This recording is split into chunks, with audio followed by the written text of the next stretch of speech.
Childhood Sweethearts, Chapter 9. You've got some explaining to do. Today was another casual Tuesday. School time for all the local courts and fillies.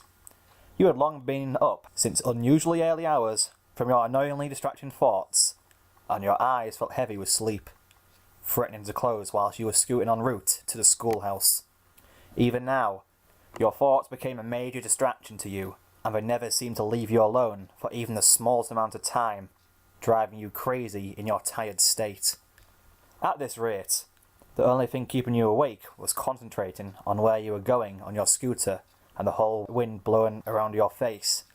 That felt both mixed of warm and cold, holding a sense of relaxation with it. Ponyville was gentle and still at the same time in the morning, and for that, you were thankful.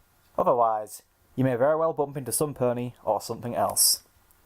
Oh, and speaking of things to crash into, your eyes drooped downwards, and for a second you were asleep before you got awoken by a female voice that was caught off guard to your ears, and you collided, getting thrown from your scooter and landing on top of the pony and falling down a nearby ditch, with them before landing in a heap on the floor, your scooter landed beside you with a crash. Fortunately, despite your helmet's old age, it still managed to withstand such forceful blows of many severity levels. Looking below you to apologise to the pony you crashed into, all sleep requirements forgotten, you got who it was, and so did she. It was none other than Scootaloo, your crush. In an instant, you jumped off of her, a blush burning your cheeks. Getting up herself and dusting off her coat, she undid her purple and white striped helmet and rested firmly atop her scruffy purple mane to match and pulled it off. Looking into your eyes, she too blushed a softer shade of pink, and when you caught her expression, you couldn't help but notice a strange look in her eye that you haven't quite seen before. "What is it, Scoots? You said awkwardly and slowly, averting your eyes from hers. "Cerulean," she said back, her voice surprisingly calm. You heard her come a little closer, and your heartbeat began to pound with nervousness. "I've been wanting to see you." Blinking, you turned your head back around to face her, and oddly, her eyes seemed to hold traces of both worry and anger. "Scoots, I'm sorry. I should have paid more attention where I was going, and She stuffed her hoof in your mouth, silencing you. "I'm getting tired of this, Cerulean. Since before yesterday, you've been acting all so nervous, and I'm worried about you. Especially since the other day when Applebloom ran off from the clubhouse crying." Her eyes narrowed suspiciously at you, and you reeled back at her intimidating stare, and she lowered her hoof to allow you to speak. "You wouldn't have anything to do with that, would you?" "Oh, no. Your mind began to race, and your heart felt as though it was going to do a rapid drum solo. "I should have known she'd figure it out eventually. She's gonna hate me. Hate me! There's no backing up this one. If I don't answer, she'll surely go and hate me forever." Slowly, you backed up from her, feeling increasingly uneasy at that stare she was giving you. No matter what you could do to make an escape, you could already tell that there was going to be no way out of this one. Slowly but surely, you ended up with your back pressed against a tree, and before you could make your own move from the position you were now in, you found yourself to be boxed between the tree and the intimidating Pegasus, whom was now directly in front of you, her muzzle pressed firmly against yours, and you could feel her warm breath on your lips. Though pleasant, it only added to the intimidation factor of the moment. "Yes, Scootaloo, you stammered out, but found no words to form a sentence. She lightly pressed her muzzle against yours, narrowing her eyes further to a piercing glare, like she was trying to pick the answers from you. "If you've got nothing to hide, then why are you trying to get away?" She raised her brow at you, frowning. "I want to know what's been going on, and you are going to tell me right now." Your heart was going at a rapid beat, audible in your own ears. All you could do was stare with small, terrified blue eyes into the amethyst eyes of your crush, and know what was about to happen. One way or another, you knew it had to come out. Awaiting your response to her question, she continued to push against your muzzle, her breath warming your lips so much that you felt them become increasingly moist. Sweat rolled down your head from beneath your helmet and slid past your temple, the cool bead dripping off from your cheek and onto the ground below with a barely audible plop. As gentle as you could, you shakily pushed her away from you with your hoof against her chest. Staring at you with a slightly softened expression, you tried to calm down your breathing to find your voice to finally come clean. Scootaloo, just promise me no matter what I tell you, you'll still be my friend. Please? You tried to say as calmly as you could, but it came out as a quiet mumble. Seeming to understand you, her eyes softened their gaze upon yours, and she nodded once. Breathing a heavy sigh, you began explaining while she listened closely. From when you first met her, to how you felt about her, and your still developing feelings to the part where the clubhouse where Appleman kissed you out of the blue. At the mention of what her friend had done behind her back, you could practically feel the anger radiate off of her, as if her orange fur coat had turned into a coat of burning fuel. She what? She exclaimed, and the purple that made her eyes began to bubble with rising anger. Apple Bloom kissed you? You nodded awkwardly, your nervousness growing ever so deeper. Oh, me and her are so gonna have a little talk later at school. No! You exclaimed uncontrollably. Scootaloo looked at you awkwardly for a moment, taken aback by your outburst. Blushing dimly, you said in a much softer tone, I mean... No, Scoots, just please don't. I swear, I didn't know she had a crush on me, but But you what? Scootaloo said. Anger returned to her voice as her suspicion was once again aroused. Do you like her? Did you miss out something? Or do you actually not like me at all? Yourself grown a little mad at her at saying such a thing, after you spilled your heart and feelings for her. You also began to gain a slightly angered tone of voice. Scoots, no! As a friend, yes, but as a filly friend? No! I swear, we're only friends. Nothing more. Well, I don't believe you. Her stubborn mind refused to give in to your pleas of love and affection for her. But I do. I mean, come on, seriously? You and me are close friends. I like you, and I know that you like me too. You covered your mouth. Not meant to say that last part. I mean... Scootaloo's eyes grew wide as newfound anger raged within them. Wait, what? You knew all along? Who told you? Was it... Her mouth hung open. Sweetie Belle. She gasped, hair evident in her voice from a close friend, whom she considers her sister, that told her biggest secrets. All the while, you watched her brew with boiling anger for her friend's betrayal to her. You can't be serious. You just can't be. How could she tell you? How? Scoots! You shouted, growing her attention. For Celestia's sake, calm down, will you? It was obvious you liked me. Quite a few ponies know about it, in fact. She stared at you flatly. A few? Well, how many is a few? Well, Miss Cheerly, for one. What? And Halo? No. And Archer? No. Oh, and Rumble. She looked as if she was about to faint. Rumble knows too? She exclaimed, her own heart pounding furiously at the foreseeable embarrassment that was going to come in the upcoming week. Why is it such a big deal to you anyway? You know that I liked you to begin with, let alone Rumble liking you. Besides, I know that you know he likes you too. Cerulean, I'm gonna kill you. She pounced on top of you without a second thought, and you thanked Celestia for that helmet strapped to your head when she ploughed you head first into the trunk of the tree behind your back. On top of you, she thumped you with her hooves, yet they didn't really seem to be felt by your nerves, and it didn't pose or render as a full-on assault. It didn't stop her from trying, though. She pummeled your chest and face with her hooves, and knowing that you couldn't hit her for any reason, you easily blocked her semi-forceful blows with your hooves, and eventually managed to push her off of you. Yet, she wasn't giving up so easily. With a flap of her wings, you were taken by surprise when she rammed into you at a high velocity, taking your helmet off from your following impact, as you were thrown with her on top of you once again into some nearby bushes. The two of you rolled around, switching places with who was on top of each other as you were tossed around. Sticks and twigs got stuck in both of your manes and coats with pockets of sticky tree sap and caused them to be stuck up and ruffled, sticking out at all angles and at different places.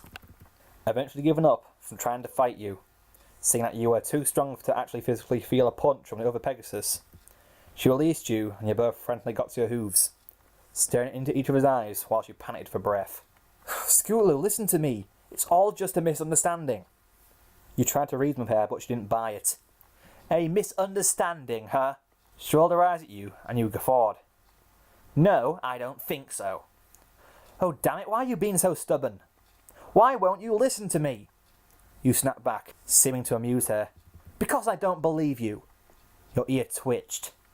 Oh, you want me to prove that I don't like Apple Bloom? Is that it? She nodded firmly, eyes closed. All right then, fine. You asked for it. Determination taken over your mind, and without second thought, you came closer to her, and with her eyes closed, you tightly wrapped your hooves around the back of her neck and back, and pulled her in closer, touching your lips to hers in the best passionate kiss you could offer. You closed your eyes, and hers snapped open, shrinking in shock at what was happening as a blush burned her cheeks, possibly the brightest she has ever managed to burn before. You were amazed by how soft her lips were against yours, and you could easily tell that she thought the same. They tasted surprisingly sweet, and were incredibly smooth. The kiss lasted for a blissful few seconds before you broke away, opening your glistening eyes at the speechless Scootaloo in front of you. There. Satisfied? You asked her. She simply stood and stared at you with shocked eyes, still trying to process the moment of your lips connecting. She looked like she wanted to say something, presumably still go against believing you, but wisely kept her mouth shut. Coming close in front of you, Scootaloo stopped just inches away from your muzzle and unexpectedly raised a hoof. Eyeing it for a brief second, you barely had any time to react, let alone a second, before it collided forcefully with your cheek and sent you into the floor. Quickly recovering from the surprise assault, you gawked at her as you rubbed your sore left cheek. Without a doubt, that was going to leave a bruise. That's for not telling me sooner about that kiss between you and Apple Bloom, she shouted at you, taking you aback. However, that compared nothing to what happened next. Coming beside you, she raised you from the ground with ease, holding her gentle but strong hooves around you. And this is to make up for it. Without hesitation, Scootaloo pulled you closer and connected her lips with yours, pushing against yours in an attempt of showing her affection toward you. Surprised at first at the kiss, you slowly settled into it, pressing your lips against hers until you closed your eyes and let pure bliss take over. You both almost didn't realise that your wings had puffed out your sides at their full lengths. After around a minute or so of being locked in the affectionate moment, Scootaloo pulled away, and you were a little disappointed that the moment had to end. Wow, you murmured dreamily. That was awesome. You finished, seeing her look back at you with those cute eyes of hers, an all-new look behind them. Whew. You weren't so bad yourself. But you don't beat me just yet. She spat back at you. Hey, I didn't see you having the courage to start this off. Besides, I could always go for a rematch. You had talked with a smirk of your own, and she blushed. Perhaps some other time, Cerulean. She smiled, and you smiled back, the taste of her lips still lingering on your own. Come on, Miss Chaley's probably wondering what happened to us. At the mention of school, panic began to set its way in at the realisation that the two of you had been down here for a long time. The two of you went back to your scooters and helmets, and when you strapped them on, you both made your way out of the ditch and carried your scooters along with you. Upon getting to the top, a challenging smile smeared itself across Scootaloo's lips, and with a confused look, you watched her set her hooves onto her own scooter, which was a little bit more downgrade, standard type than yours, and when she turned to you, her smile widened into a daring smirk. Race ya? I like that. She was off. Watching her go out of sight, smirk across your own lips as you got on your own scooter and flared out your wings. Oh, it's on. The wheels of your scooter screeched as they halted to a stop outside of the schoolhouse, and you stood with a triumphant smirk at your victory against Scootaloo, who also came in with a screech of her wheels and came to a stop beside you. She panted deep breaths. No fair! No fair! She wheezed. You smiled wider at her, giving her a pat on the shoulder. Hey, there's always next time, you assured her, and she only sighed in defeat at that grin on your lips. Pouting cutely, and she playfully punched your shoulder. Yeah, next time, you'll be mine. Sharing a laugh, the two of you entered the schoolhouse with your scooters. The teacher who was sat behind her desk at the time looking up at you with a quizzical expression in her light green eyes. Her brow raised as she came towards you. There you two ponies are, she began, stopping in front of you. You are over half an hour late. What happened to the two of you? She motioned to your coats and manes that sat beneath your helmets. Confused at first, you both looked at each other, noticing what you meant by all the visible scuffs and dirt covering your coats and manes, but tree sap and traces of broken twigs still stuck inside them. Immediately, blushes burned your cheeks, and you looked down in embarrassment. Amongst the occupants of the school children in the room, you could have sworn you heard a familiar snicker that you recognised as the kind that belonged to none other than Halo. We crashed, you said quietly, feeling awkward. Yeah, pretty hard from the looks of it. A barely audible voice whispered with a delighted giggle that was barely suppressed by the owner of the voice. Your ear twitching, you looked over with wide eyes at Halo, who was trying not to burst into a giggling fit at her desk. Hey, I heard that, you scolded the soft pink filly, and she burst into a laughing fit, airing around from some of the other students, including Archer, Rumble, Sweetie Belle, and Apple Bloom, trying to ignore their teasing and tormenting laughter. You both rolled your eyes and let it go over your head, attempting to turn on deaf ears. All right, every pony, that's enough, the teacher commanded, and at the firm voice of their well-respected teacher, silence fell upon the room, and once she was satisfied, she turned towards you with one final glare before she ordered you back to your seats, and going back to her desk, resumed what she was doing before your entry. As for you two, I'm afraid I'm going to have to give you both detention after school. Detentions may sound bad, but if it meant you got to spend it all with Scootaloo, you seriously and honestly didn't find a need to care less about it. Since opening up to her about your feelings that you had for her, you felt a whole lot more comfortable around her as a friend. And no, she wasn't just your friend now. She was just practically your filly friend. When you were seated, you gave a smile to Scootaloo, and she gladly returned it. Turning forward, you looked briefly to the row in front of you and to the desk that Apple Bloom occupied. She had her back turned to you, and her head was hung down as she was concentrating on writing what you assume was the work set by the teacher. Like any other day, it was the same. Literature. You desperately wanted to tap her on the back and see if she was alright after yesterday, and possibly get an answer from her, but decided against it at the risk of making an even bigger fool of yourself than you and Scootaloo did on entry not long ago. Sighing internally, you opened up your desk and took out a pencil, before you two started to write the workup from some pre-placed paper in front of you. Cerulean! You turned your head from the conversation you was having with Scootaloo, Rumble, Archer and Halo, like you always would do during recess, to face the furious face of Sweetie Belle, whom was stomping her way across to you with a rarely seen anger burning behind his green eyes like torches, coming directly in front of you and stopping an inch or so from her muzzle. She didn't hesitate to raise her hoof up and give you a firm, solid smack across the cheek that sent you sprawling to the left, thankfully not hitting the ground, thanks to the agility of Rumble, who caught you in his hooves. With a stunned expression and gaping mouth, Scootaloo turned to her friend with angry eyes. Sweetie, what's wrong with you? What did you do that for?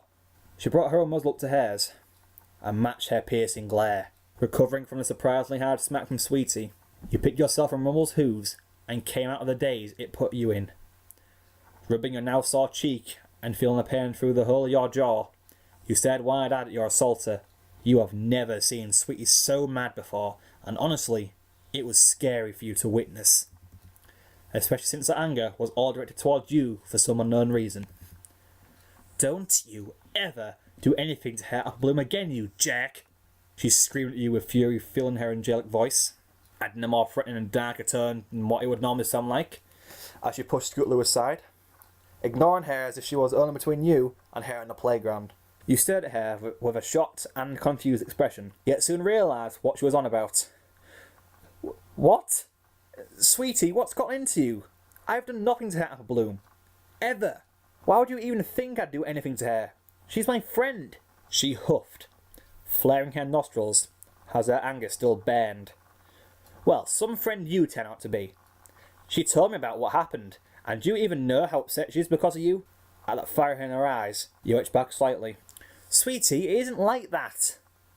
Scootaloo defended, getting back in front of Sweetie, a mix of anger and fear in her own eyes towards her friend's unusual attitude. Sweetie shoved her chest.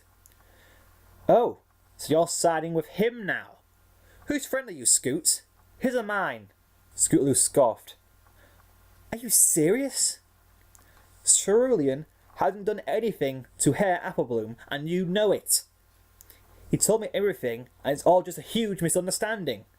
If Apple Bloom don't want to talk about it, she'll sure tell you right away, because that wasn't what happened. You came beside Scootaloo and draped your wing across her back, and she smiled to you, and you returned it. You came beside Scootaloo and draped your wing across her back, and she smiled to you, and you returned it. Sweetie still held a frown, but when she looked at your white, well-preened wing draped across her friend's orange-furred back, she held a soft expression in her eyes.